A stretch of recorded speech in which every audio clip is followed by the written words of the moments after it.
الحمد لله وكفى وسلام على عباده الذين اصطفى أما بعد فقد قال الله سبحانه وتعالى فأعوذ بالله من الشيطان الرجيم بسم الله الرحمن الرحيم وإني خفت الموالي من ورائي وكانت امرأتي عاقرا فهب لي من لدنك وليا يرثني ويرث من آل يعقوب واجعله ربي رضيا. وقال تعالى لو أنزلنا هذا القرآن على جبل لرأيته خاشعا متصدعا من خشية الله. وقال رسول الله صلى الله عليه وسلم أشراف أمتي حملة القرآن.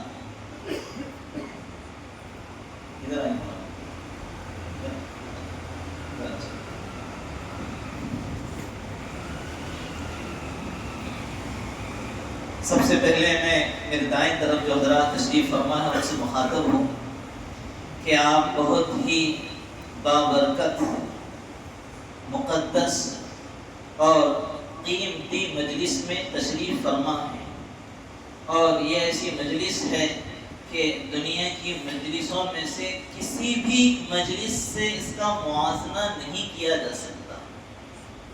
اور میرا وجدان ہے، ایک خیال ہے، ایک رائے ہے کہ ہو سکتا ہے اللہ تعالیٰ آپ کی اس مجلس کی برکت سے مغفرت کر دے کہ تم میرے قرآن کی محبت میں اور ایک بچے نے جو حفظ کیا تھا اس کی محبت میں جمع ہوئے تھے. میں تمہیں معاف کرتا ہوں. ایسا ممکن ہے. اللہ کی ذات بہت بڑی ہے. وقت کیونکہ بہت مختصر ہے تو میں چاہتا ہوں آپ کے پاس بھی کچھ باتیں پہنچیں، اور ہمارے جو بچے ہیں اصل تو یہ ہمارے مخاطب ہیں. میں نے ابھی سورہ مریم کی ابتدائی چند آیتیں پڑھی تھی. حضرت زکریا علیہ السلام کا تذکرہ اللہ نے چھیڑا. بہت بوڑھے ہو گئے تھے، اولاد نہیں تھی، تو ان کی دعا ہے، انہوں نے دعا کی اے اللہ میں بوڑھا ہو گیا، ہڈیاں کمزور ہو گئی ہیں، اس عمر میں اولاد نہیں ہوتی ہے، لیکن تیری ذات بہت بڑی ہے، دعاؤں کو سنتی ہے، اور تیرے لیے کوئی قید نہیں ہوتی ہے عمر کی اور جوانی کی اور طاقت کی اور قوت کی. تو جس کو چاہتا ہے نوازتا ہے، جس سے چاہتا ہے چھین لیتا ہے. انہوں نے دعا کی بیٹے کے لیے. کیا کہا؟ فَهَبْ لِي مِن لَّدُنْكَ وَلِيًّا. اے اللہ مجھے وارث عطا فرما. تھوڑا سا غور سے سنیے گا. مجھے وارث عطا فرما. کس لیے چاہیے وارث؟ میرا نام روشن کرے گا،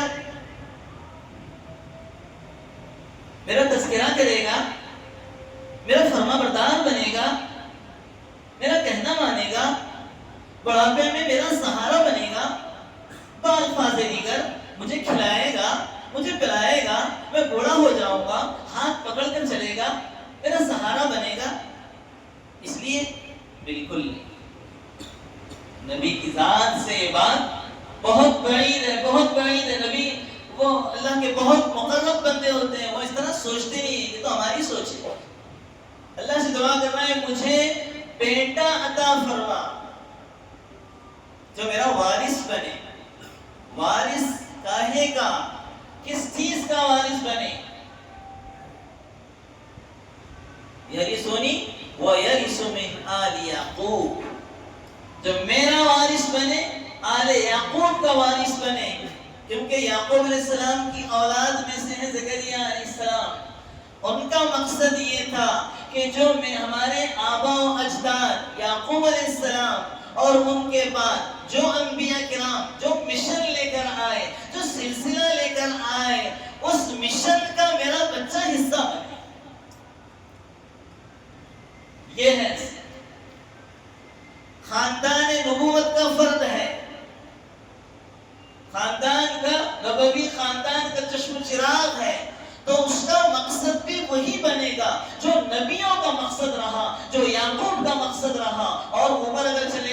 اسحاق کا مقصد رہا، ابراہیم کا مقصد رہا، نیچے آ جائیں یوسف کا مقصد رہا، ان کا جو مقصد تھا وہ بہت بڑا مقصد تھا۔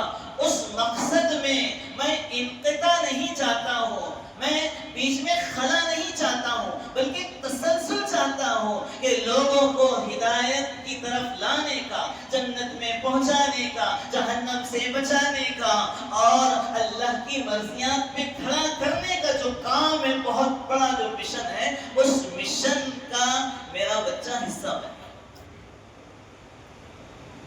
سنیے آپ، ابھی بچہ آیا نہیں ہے، دنیا میں نہیں آیا، ابھی تو صرف دعا ہو رہی ہے، ابھی سلسلہ شروع نہیں ہوا ہے۔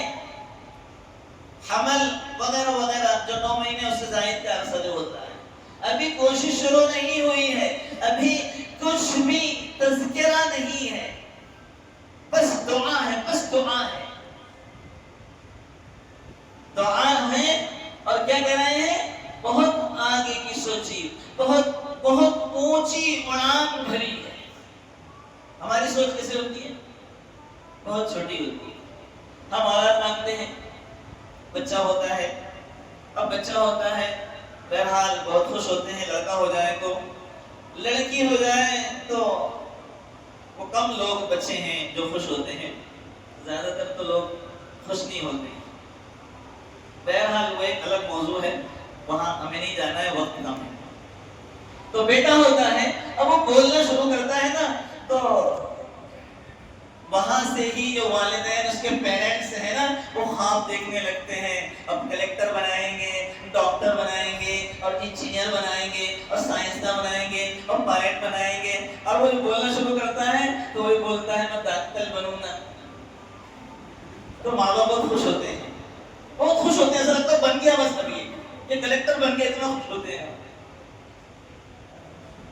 اور پھر ہمارا جو ہے وہ بڑھاپے میں ساتھ دے گا، ہماری فرما برداری کرے گا وغیرہ وغیرہ۔ لیکن حضرت زکریا علیہ السلام ایسا نہیں سوچتے، وہ سوچتے ہیں خاندان نبوت کی جو ذمہ داری ہے، اس ذمہ داری کو نبھانے کے لیے میں تجھ سے اولاد، نرینہ اولاد مانگ رہا ہوں۔ اور اس کے بعد کہا، کیا کہا؟ وَاجْعَلْهُ رَبِّ رَضِيًّا، اے میرے پروردگار مجھے بیٹا تو چاہیے، لیکن بیٹا ایسا چاہیے جو تیرا پسندیدہ، جو تیرا پسندیدہ ہو، جس سے تو خوش ہو، وہ کام ایسے کرے جس سے تجھے خوشی ہونی چاہیے، جس سے تو راضی ہو جائے۔ ہم کیا چاہتے ہیں؟ میرا بیٹا ایسا کام کرے جس سے میں خوش ہوں، میرا کہنا مانے، میری نافرمانی نہ کرے، میری حکم عدولی نہ کرے، میں جیسے کرتا جاؤں ویسا کرتا جائے، ہم یہ چاہتے ہیں۔ لیکن ایک نبی کیا چاہتا ہے؟ نبی یہ نہیں چاہتا، نبی کہتا ہے وہ بنے جس سے تو راضی ہو جائے، تیرا فرما بردار ہو۔ اپنا نہیں کہا میرا فرما بردار بنے، نہیں، تیرا فرما بردار بنے، تجھ سے راضی ہو جائے، تو اس سے راضی ہو جائے، وہ ایسے کام کرے اس میں خوبیاں ہو، اس میں صفات ہو، اس میں اچھائیاں ہو، اس میں سعادت مندیاں ہو، اس میں وہ باتیں ہو جو مبارک ہوتی ہیں، اس کے اندر وہ خوبیاں ہو جو اس کو بلندیوں کی طرف لے جائے، اور اس کے اندر وہ خوبیاں ہو جو ایک نبوی مزاج کے مطابق ہوتی ہیں۔ وَاجْعَلْهُ رَبِّ رَضِيًّا، اے اللہ تیرا پسندیدہ بنا اس کو۔ ہم نہیں چاہتے، ہم تو اپنے لیے مانگتے ہیں۔ اس لیے اس جو ہے وہ سلسلے میں علماء نے کہا ہے کہ دعا مانگنے کا ادب یہ ہے کہ اپنی کمزوری، اپنی بیچارگی اور اپنی کم وقتی کا اظہار کیا جائے۔ اللہ میں کچھ نہیں، میں کمزور ہوں، میں تو ایسے نے کہا ہڈیاں میری کمزور ہو گئی ہیں، وَاشْتَعَلَ الرَّأْسُ شَيْبًا، اور وہ سر پہ بڑھاپن کے آثار ظاہر ہو رہے ہیں، اور اللہ کی بڑائی بیان کی جائے پہلے، پھر دعا مانگی جائے تو اللہ نوازتا۔ کیا کہا اللہ نے؟ إِنَّا نُبَشِّرُكَ بِغُلَامٍ اسْمُهُ يَحْيَىٰ لَمْ نَجْعَل لَّهُ مِن قَبْلُ سَمِيًّا، اے زکریا ہم تمہیں ایسا بچہ دیں گے کا نام یحییٰ ہوگا، اس سے پہلے ہم نے نام نہیں رکھا کسی کا ابھی تک. اس کے بعد خوش ہو رہے ہیں، تعجب کر رہے ہیں کہ ایسے ایک بچہ ہوگا. اَنَّا يَكُونُ لِي غُلَامٌ وَكَانَتِ امْرَأَتِي عَاقِرًا وَقَدْ بَلَغْتُ مِنَ الْكِبَرِ عِتِيًّا. میں بوڑھا، میری بیوی جو ہے وہ 5. گویا ایک دم حیرت میں پوچھ رہے ہیں، حالانکہ یقین تو ہوگا لیکن ایک اللہ نے خیال کو نقل کیا ہے، ان کی بات کو نقل کیا ہے. تو اللہ نے کہا ایسا ہی ہوگا. کذالک وعلی ہین، کہ ہمارے لیے ایک دم آسان ہے، بالکل کوئی مشکل بات نہیں ہے. تو یہاں ہمیں یہ سبق بھی ملتا ہے اس کے اندر کہ جو کوئی ہماری رکاوٹ ہو، جو کوئی پریشانی ہو، وہ اللہ کے سامنے رکھیں. اس لیے جب اللہ سے مانگے اولاد کو، علماء نے کہا ہے تو وہ ہم نیک اولاد مانگے.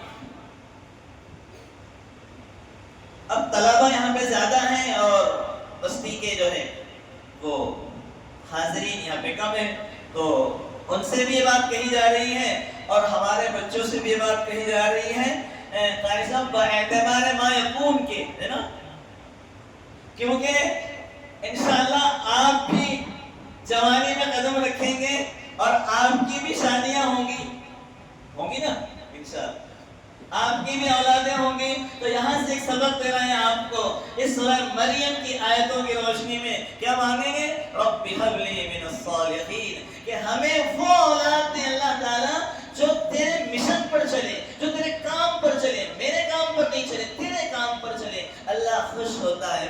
پھر اللہ کی مرضی اور اللہ کے فیصلے ایسے چلتے ہیں کہ دیکھو تم نے میرا خیال رکھا اور تم نے میری بزرگی کا اور میری بڑائی کا، اور اللہ کہتے ہیں تم نے مجھ سے مانگا، اب میں بھی تمہارا خیال رکھوں گا. کیسے؟ وہ ایسے کہ جب بندہ اللہ سے اس طرح کی باتیں مانگتا ہے اپنی اولاد کے لیے کہ اس کو نیک بنا، تیری مرضیات پہ چلنے والا بنا، تو اللہ کہتے ہیں پھر گویا یوں کہتے ہیں زبان حال سے، ٹھیک ہے تمہارا بچہ میری مرضی پر تو چلے گا ہی، اب وہ تمہاری مرضی پر بھی چلے گا، وہ تمہارا فرما بردار بھی ہوگا، وہ تمہارا سعادت مندی میں تمہارے کام آئے گا، تمہارے لیے مبارک بنے گا. آج دیکھو کتنے ہمارے معاشرے کے اندر ایسے والدین ہیں کہ اولاد ان کے لیے سردرد ہے، اولاد ان کے لیے ایک داغ ہے، اولاد ان کے لیے ایک برا واقعہ ہے، بری حیثیت ہے. وہ منہ چھپائے پھرتے ہیں، وہ ایسے کام ان کی اولادیں کرتی ہیں. کئی بچوں کو دیکھا ہے میں، ایک تو آپ نے سنا ہوگا، یہ دیکھی ہوئی باتیں بتا رہا ہوں آپ کو، 3 4 ہیں والدین کو کوئی کھلانے کے لیے تیار نہیں ہے، بوڑھی ماں کھانا بنا رہی ہے اور بوڑھا باپ جو ہے وہ کھانا کھا رہا ہے. خوشحال مانگا ہی نہیں ہے اللہ سے اولاد مانگی ہے بس، اور جو بنانا چاہتا تھا وہ بنا دیا. اب گویا اللہ کی طرف سے ایک غضب اترا ہے، اللہ کی طرف سے ایک فیصلہ ہوا ہے کہ جاؤ تم نے میرا خیال نہیں رکھا، میرا نہیں بنایا اس کو، اب تمہارا بھی بننے نہیں دوں گا، تمہاری بھی نافرمانی کرے، کیونکہ اللہ کے ہاتھ میں ہے سب کچھ. تو اب یہاں سے اس میں ہم کو ایک پیغام ملتا ہے کہ کتنا بھی بڑا مشکل مسئلہ ہو اور کتنا بھی ہماری نظر میں ناممکن چیز ہو، اللہ کی ذات سے بعید نہیں ہے. ہاتھ اٹھائے جائیں، مانگا جائے اور کوشش کی جائے. یہ میں ان بچوں سے کہہ رہا ہوں یہ بات خاص طور سے جن کو یاد نہیں ہوتا ہے اور بہت کوشش کرتے ہیں اور مایوسی کی طرف جا رہے ہیں. مایوس ہونے کی ضرورت نہیں، اللہ سے مانگو، محنت کرتے رہو، انشاءاللہ اللہ تعالیٰ آپ کو وہ حافظہ عطا فرمائے گا اور اللہ تعالیٰ وہ دولت عطا فرمائے گا کہ آپ بھی ناز کریں گے انشاءاللہ. تو یہاں پر اس صورت میں جو بات بتائی گئی زکریا علیہ السلام کی، انہوں نے اپنے بچے کو کس کے لیے مانگا؟ اللہ کے نظام کو چلانے کے لیے، اللہ کی مرضیات پر چلنے اور چلانے کے لیے مانگا ہے. تو آپ لوگ بھی خوش قسمت ہیں۔ اسی سلسلے سے ان آیتوں کی روشنی میں، ان آیتوں کے مفہوم میں اور ان آیتوں کے سلسلے سے آپ کا سلسلہ بھی جڑتا ہے، اور آپ خوش قسمت ہیں کہ آپ کے والدین نے آپ کا انتخاب جو ہے اپنی کتاب کے لیے کیا ہے، بالکل ویسے ہی ہوا ہے جیسے زکریا علیہ السلام نے مانگا تھا اپنے بیٹے کے لیے۔ تو گویا آپ کے والدین نے یا دونوں میں سے کسی نے یا سرپرستوں نے وہ بھی مانگا ہے گویا اللہ سے کہ اے اللہ ہم بھی اپنی اولاد کو تیری مرضیات میں لگانا چاہتے ہیں، تو ان کو قبول فرما، ان کے اندر وہ خوبیاں پیدا فرما کہ تیرے راستے پر چلیں اور لوگوں کو چلائیں۔ اور کتنی بڑی بات ہے، دوسری آیت پڑھی تھی سورہ حشر کی، بہت مشہور ہے اور ہمارے حفاظ اور ائمہ اکثر پڑھتے رہتے ہیں، لو انزلنا هذا القرآن على جبل لرأيته خاشعا متصدعا من خشية الله۔ اگر ہم اس قرآن کو پہاڑ پر اتارتے تو کیا ہوتا؟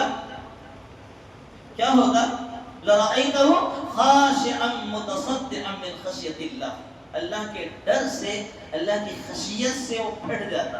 خاشع خشوع سے ہے، خشوع کا مطلب ہوتا ہے گردن جھکا دینا، کسی کے سامنے سر تسلیم خم کر دینا، اپنے آپ کو کسی کے حوالے کر دینا، بالکل اپنی بے چارگی کا اظہار، بے بسی کا اظہار، یہ ہوتا ہے خاشع۔ الذین هم فی صلاتهم خاشعون، پرسکون، اللہ کے سامنے ذرا سا بھی ہلنا نہیں، ذرا سا بھی کھجانا اجانا نہیں، بس جیسے اس رکنوں میں کہا گیا ہے ویسے ہی صحابہ کرام ہوتے نا، پرندے آ کے بیٹھ جایا کرتے تھے، رکوع میں تو رکوع میں، سجدے میں تو سجدے میں، ذرا سی حرکت نہیں، یہ ہوتا ہے خشوع بولتے ہیں اس کو۔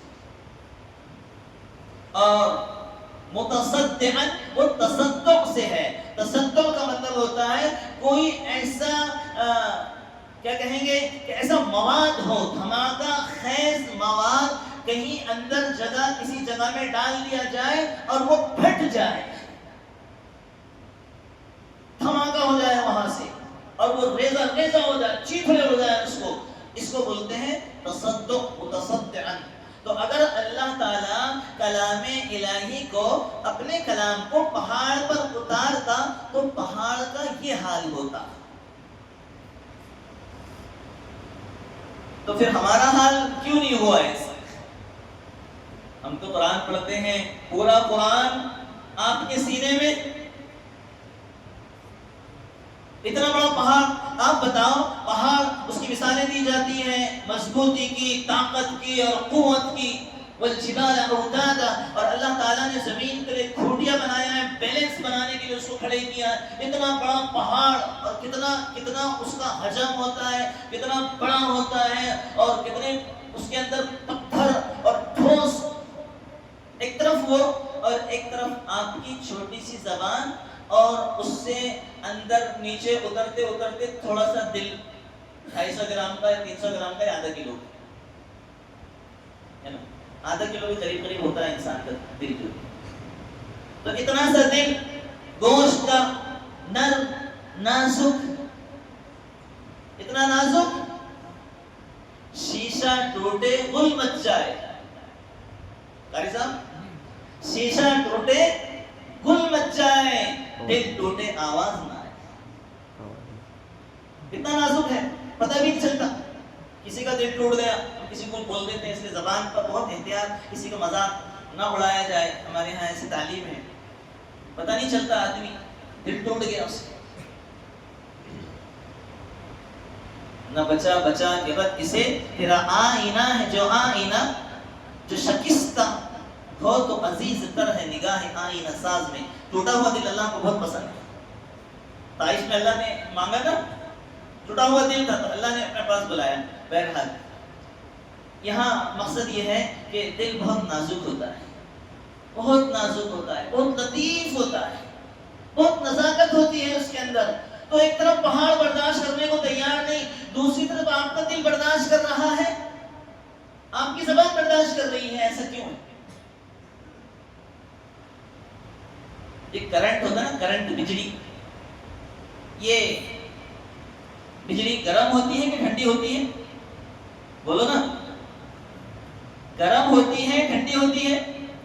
کوئی بول ہی نہیں رہا، بولو گرم۔ تو پھر فریج اور اے سی، اس میں تو ٹھنڈی ہوا آتی ہے نا۔ اچھا پیٹرول گرم ہوتا ہے ٹھنڈا ہوتا ہے؟ بولو ٹھنڈا۔ فریج میں ایک بوتل رکھ کے اس پر آگ پہ ڈالیں گے، آگ بجھ جائے گی؟ ارے بولو نا، آگ بجھے گی؟ بھڑکے گی نا وہ تو پیٹرول جو ہے وہ ٹھنڈا نہیں ہوتا، گرم ہوتا ہے۔ اور یہ کرنٹ بھی جو ہے نا وہ گرم ہوتا ہے۔ جیسے آپ نے دیکھا ہوگا الیکٹرانک، اس کے اندر جو ہے وہ شارٹ ہوتے ہیں تو ایک دم آگ نکلتی ہے۔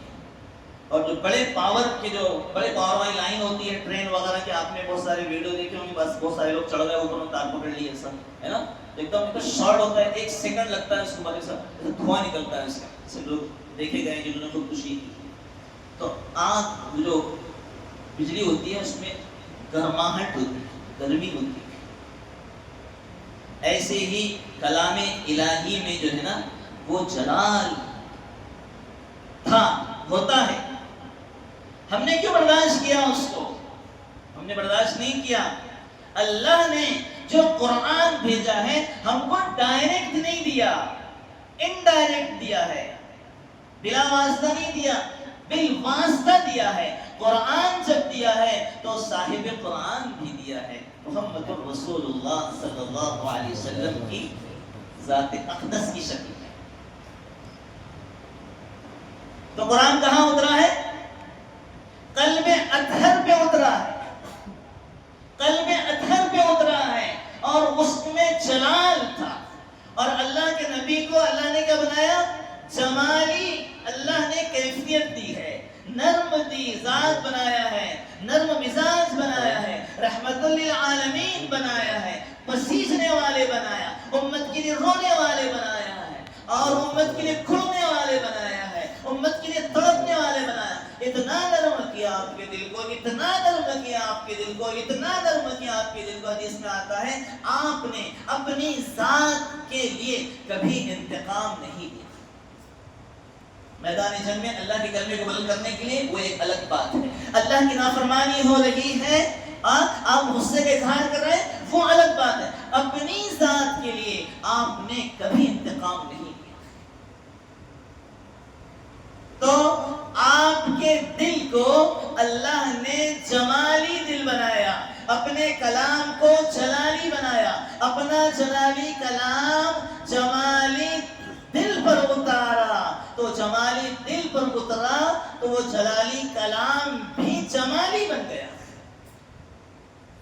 اللہ کے رسول کے دل پر آیا، اور پھر دل سے صفحہ قرطاس پہ آیا، اور پھر وہاں سے دلوں میں منتقل ہوتا ہوتا ہوتا ہوتا یہاں تک آپ کے پاس آیا ہے، جو آپ کی سینوں میں ابھی محفوظ ہے، اور اس کی مثال ہمارے سامنے موجود ہے، اور اس کی وجہ سے مجلس سجائی گئی۔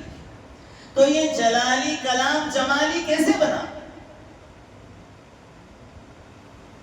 وہ ایسے بنا جیسے میں نے آپ سے پوچھا تھا نا کہ فریج میں کیا ہوتا ہے، پھر اے سی میں کیا ہوتا ہے، وہاں بھی تو الیکٹرک جا رہی ہے، بجلی جا رہی ہے نا، ایک ہیٹر ہے وہاں گرم ہے، اور ادھر جو ہے وہ ٹھنڈا ہو رہا ہے، تو کیا ہے پھر وہ بجلی تو وہی ہے گرم والی، لیکن میرے عزیز طلباء، میرے بچوں، فریج میں کیا ہے؟ کمپریسر ہے۔ کیا ہے؟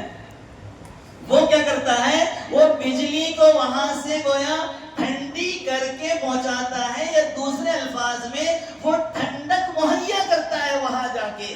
ایسے ہی کمپریسر سے بھی بڑھ کر اللہ تعالیٰ نے اپنے حبیب کے دل کو جو ہے وہ نرم بنایا، نازک بنایا، اتنا نازک بنایا، اتنا نازک بنایا کہ وہ جلالی کلام جمالی کلام بن گیا، اور وہ حرارت سے برودت میں بدل گیا، وہ گرمی سے سردی میں بدل گیا، جس کو ہماری زبانیں برداشت کرتی ہیں۔ اگر ایسا نہ ہوتا خدا نہ خواستہ اور ڈائریکٹ ہمارے پاس آتا، ہم بسم اللہ الرحمن الرحیم خدا کی قسم اتنا بھی نہیں پڑھ سکتے، زبان کے ٹکڑے ہو جاتے۔ اور یہ تو سب کو معلوم ہے کہ حضرت موسیٰ اللہ کے پاس گئے تھے اور دیدار کرنا چاہا تھا تو نہیں دیدار کر پائے نا. وخر موسیٰ صعقا، بے ہوش ہو کے گئے. وہ تو نبی تھے کہ بے ہوشی ہوئی عام آدمی ہوتا مر جاتا. اس لیے کہ اسی میں آپ نے سنا ہوگا کہ وہ 70 لوگ ان کی قوم نے بہت پریشان کیا ان کو. ان سے کہا کہ آپ باتیں کرتے ہیں کہ اللہ سے مل کے آیا ہوں، باتیں کر کے آیا ہوں، ہم نے تھوڑی دیکھا ہے، ہمیں دیکھ کر بتاؤ، تاکہ سمجھاؤ ذرا. تو وہ 70 لوگ لے کر گئے تھے وہاں پر، اور وہاں پر جب اللہ کی آواز سنی تو کیا ہو گیا؟ ایسے اللہ کی جو جلالی کلام تھا اس کی وجہ سے سب مر گئے. یہ تذکرہ ہے قرآن کے. 70 لوگ تھے. لیکن بہرحال موسیٰ علیہ السلام کو ڈر ہوا کہ قوم بہت بدماش ہے، اور میں اگر کہوں گا کہ بھائی مر گئے ہو، برداشت نہیں کر سکے، تو لوگ کہیں گے کہ تم نے مروا دیا، کہ تم جو ثبوت کے لیے لے کر گئے تھے اور جو اپنی بات منوانے کے لیے گئے تھے، تم سے ہو نہیں سکا، تم نے مروا دیا سب کو. تو اللہ سے دعا کہ اللہ نے ان کو زندہ کر دیا. تو وہ دیدار نہیں کر سکے، نبی کی موجودگی میں آواز برداشت نہیں کر سکے اللہ کی، تو پھر ہم کہاں سے کر سکتے تھے. لیکن قربان جائیں میرے اور آپ کے آقا احمد مصطفیٰ محمد مصطفیٰ صلی اللہ علیہ وسلم پر کہ اللہ تعالیٰ نے آپ کے دل کو اتنا نرم بنایا کہ وہ جلالی کلام کو اللہ نے جمالی بنا دیا ہے. اور وہاں سے یہ سلسلہ شروع ہوا ہے کہ یہ سینہ در سینہ، سینہ در سینہ منتقل ہوتا ہوا، وہاں سے منتقل ہوتا ہوا اقرأ بسم ربک الذی خلق نازل ہوئی، وہاں سے ہوتا ہوا ابی بن کعب سے ہوتا ہوا، اور دیگر صحابہ سے ہوتا ہوا، اور جو ہے زید بن ثابت سے ہوتا ہوا، یہاں تک پہنچا ہے ہمارے اس مدرسے میں. تو یہ بہت بڑے اعزاز کی بات ہے. بات بہت ہو گئی ہے، وقت جو کہ بہت محدود ہوتا ہے، قاری صاحب ہمیشہ اس کی وضاحت کرتے ہیں اور سب کو معلوم ہے کہ وقت کی تنگی ہے اور نہ کچھ باتیں ذہن میں تھی. بہرحال آپ سے ایک بات اور کہہ دوں اخیر کے اندر کہ جب اتنا بڑا کلام ہم لے کے اپنے سینے میں گھوم رہے ہیں، چل رہے ہیں، پھر رہے ہیں، سو رہے ہیں، اللہ نے توفیق دی ہے، تو اس کے کچھ جو ہے وہ آداب ہیں، ہے نا. ظاہر بات ہے اتنا بڑا جب کلام لے کے آپ اللہ کا کلام، اور وہ کلام جو نبی پر اترا ہے، اللہ نے آپ کو توفیق دی، اتنے ہزاروں لاکھوں بچوں میں آپ کا انتخاب کیا، آپ بہت مقدس ہیں اور اللہ کے نزدیک آپ پسندیدہ ہیں، اللہ کی آپ چاہت ہیں، اللہ کی آپ مراد ہیں، اللہ کے آپ پسندیدہ ہیں، اللہ کے آپ منتخب ہیں، پتہ نہیں آپ مصطفیٰ ہیں، کیا کیا ہیں. تو اب آپ پر بھی یہ بات عائد ہوتی ہے کہ آپ اس کلام کے مطابق اپنی زندگی گزاریں، اس کے تقدس کا خیال ہے. سمجھ گئے؟ یہ زبان سے قرآن پڑھتے ہیں، غلط بات نہیں، گالی گلوچ نہیں، گانے نہیں. یہ آنکھیں، اس پر دیکھ کر آپ یاد کرتے ہیں، یہ آنکھیں بہت قیمتی ہیں، یہ روشنی بہت قیمتی ہے، اس سے غلط نہ دیکھا جائے، موبائل کا غلط استعمال ہے. ایسے ہی جو ہے کسی نے کچھ پک دیا، کچھ کہہ دیا، اس کو جواب نہیں. حافظ قرآن کے لیے مناسب نہیں ہے کہ جاہل کے ساتھ جاہل جیسا جو ہے برتاؤ کرے. اس لیے میں نے شروع میں حدیث پڑھی تھی، اشراف امتی حملۃ القرآن. اللہ کے نبی نے فرمایا میری امت کے اشراف باعزت لوگ کون ہیں؟ وہ آپ لوگ ہیں، وہ حامل اپنے قرآن ہیں، وہ دوسرے عہدے والے نہیں ہیں. وہ تو عہدہ یہیں تک ہے، یہیں ختم ہو جائے گا. اور یہ جو آپ کا منصب ہے، اور جو آپ کا کردار ہے، اور جو آپ کی شان ہے، اور جو آپ کی پہچان ہے، یہ آپ کو جنت تک لے کر جائے گی. تو اس کے لیے جو ہے وہ کچھ حفاظتی چیزیں چاہیے نا. قرآن کو ہم کیا سنبھال کے رکھتے ہیں؟ اوپر رکھتے ہیں، جردان میں رکھتے ہیں، بوضو اس کو کرتے ہیں. تو ایسے ہی اس کو آپ سنبھال کے رکھتے ہیں. اپنے دل کو بھی سنبھالیں، اپنے آپ کو بھی سنبھالیں. اور حافظ قرآن جو ہوتے ہیں ان سے درخواست ہوتی ہے کہ قرآن تراویح پڑھتے ہیں. اب تراویح پڑھائیں یا امامت کریں، اس میں ذمہ داری بہت بڑی ہوتی ہے. تو اس لیے ہم جو ہے اتقوا مواضع التهم، ایسے کام نہ کریں کہ ہمارے اوپر الزام آئے اور اہل قرآن پر الزام آئے، دوسروں کی بدنامی کا ذریعہ نہ بنے. تراویح کے اندر جو ہے وہ جلد بازی نہیں ہونا چاہیے. ہمارے علماء نے کہا ہے کہ کم سے کم 3 مرتبہ سبحان ربی العظیم، کم سے کم 3 مرتبہ سبحان ربی الاعلی. وہ کھیل نہیں ہے، وہ ورزش نہیں ہے، وہ عبادت ہے. 20 رکعت پڑھ رہے ہیں نا، رات کو تھوڑی پڑھنا ہے، تو اطمینان سے پڑھیں. ایسے ہمارے علماء نے کہا. بہت سارے حفاظ ثنا چھوڑ دیتے ہیں، ڈائریکٹ اللہ اکبر الحمدللہ رب العالمین، نہیں، ثنا بھی پڑھیں آپ. اور ایسے ہی اطمینان سے اتحیات پڑھیں، اطمینان سے جو ہے وہ درود شریف پڑھیں. اور اخیر میں جو دعا ہے تو وہ اس کے اندر یہ ہے کہ وہ دعا بھی نہ چھوڑیں. ہاں اس میں تھوڑی اتنی وسعت ہے کہ آپ کوئی بھی دعا پڑھ سکتے ہیں. یہ بات خاص یاد رکھنے کی ہے کہ ہم نمازیں پڑھتے ہیں نا اس میں اللہم انی ظلمت نفسی یا پڑھیں گے ہم یا ربنا آتنا فی الدنیا, ایسا نہیں ہے اس میں, بلکہ ہم بدل بدل کر دعا پڑھیں. اتنی بھی کافی ہے. رب اغفر وارحم وانت خیر الراحمین. السلام علیکم ورحمۃ اللہ. رب اجعلنی مقیم الصلاۃ ومن ذریتی ربنا تقبل دعاء. ربنا هب لنا من ازواجنا وذرياتنا قرة اعین واجعلنا للمتقین اماما. ربنا وآتنا ما وعدتنا. قرآن میں جتنی دعائیں آئی ہیں, حدیث میں جتنی دعائیں آئی ہیں, وہ سب دعائیں آپ پڑھ سکتے ہیں. اور ہونا بھی یہ چاہیے نمازوں میں کہ ہم اس کو بدل بدل کر پڑھیں. اللہ تعالیٰ مجھے بھی اور آپ کو بھی ان باتوں پر عمل کی توفیق نصیب فرمائے. میں مبارکباد دیتا ہوں طالب علم. کیا نام ہے؟ عفان. ماشاء اللہ, عفان کو ہم مبارکباد دیتے ہیں اور ان کے اہل خانہ کو, بھائیوں کو. انہوں نے بہت بڑی سعادت حاصل کی ہے اور آپ لوگوں کو بھی دعا دیتے ہیں کہ اللہ تعالیٰ اس مقام پر جلد از جلد آپ کو پہنچائے. لیکن اس کے لیے محنت درکار ہے, اس کے لیے یکسوئی ضروری ہے. اللہ تعالیٰ عمل کی توفیق نصیب. اعوذ باللہ من الشیطان الرجیم. بسم اللہ الرحمن الرحیم. قل هو اللہ احد اللہ الصمد لم یلد ولم یولد ولم یکن له کفوا احد. بسم اللہ الرحمن الرحیم. قل اعوذ برب الفلق من شر ما خلق ومن شر غاسق اذا وقب ومن شر النفاثات في العقد ومن شر حاسد إذا حسد.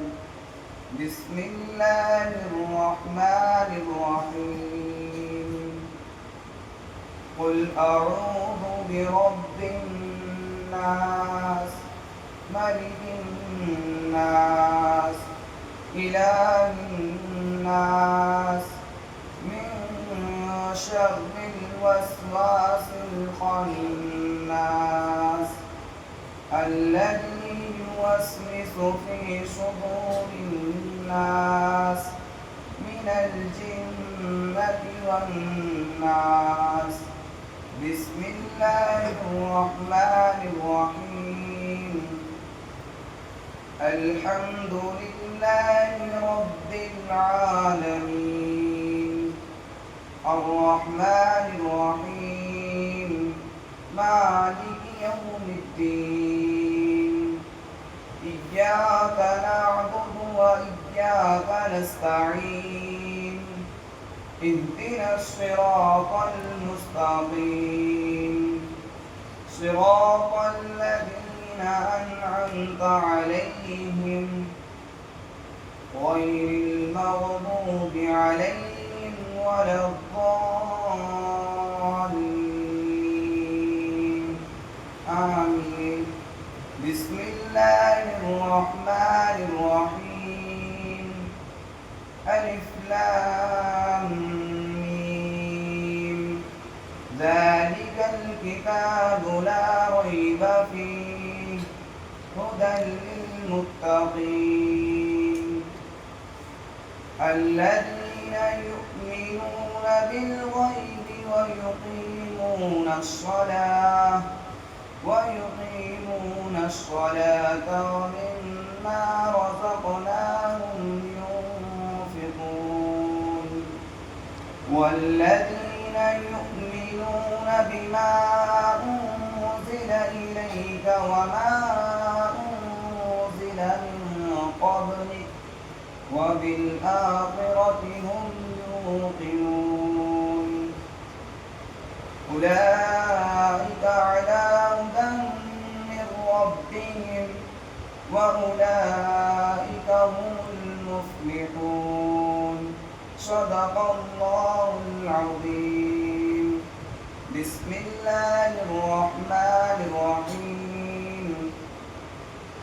اللهم آنس وحشتي في قبري اللهم ارحمني بالقرآن العظيم واجعله لي إماما ونورا وهدى ورحمة اللهم ذكرني منه ما نسيت وعلمني منه ما جهلت وارزقني تلاوته آناء الليل وآناء النهار واجعله لي حجة يا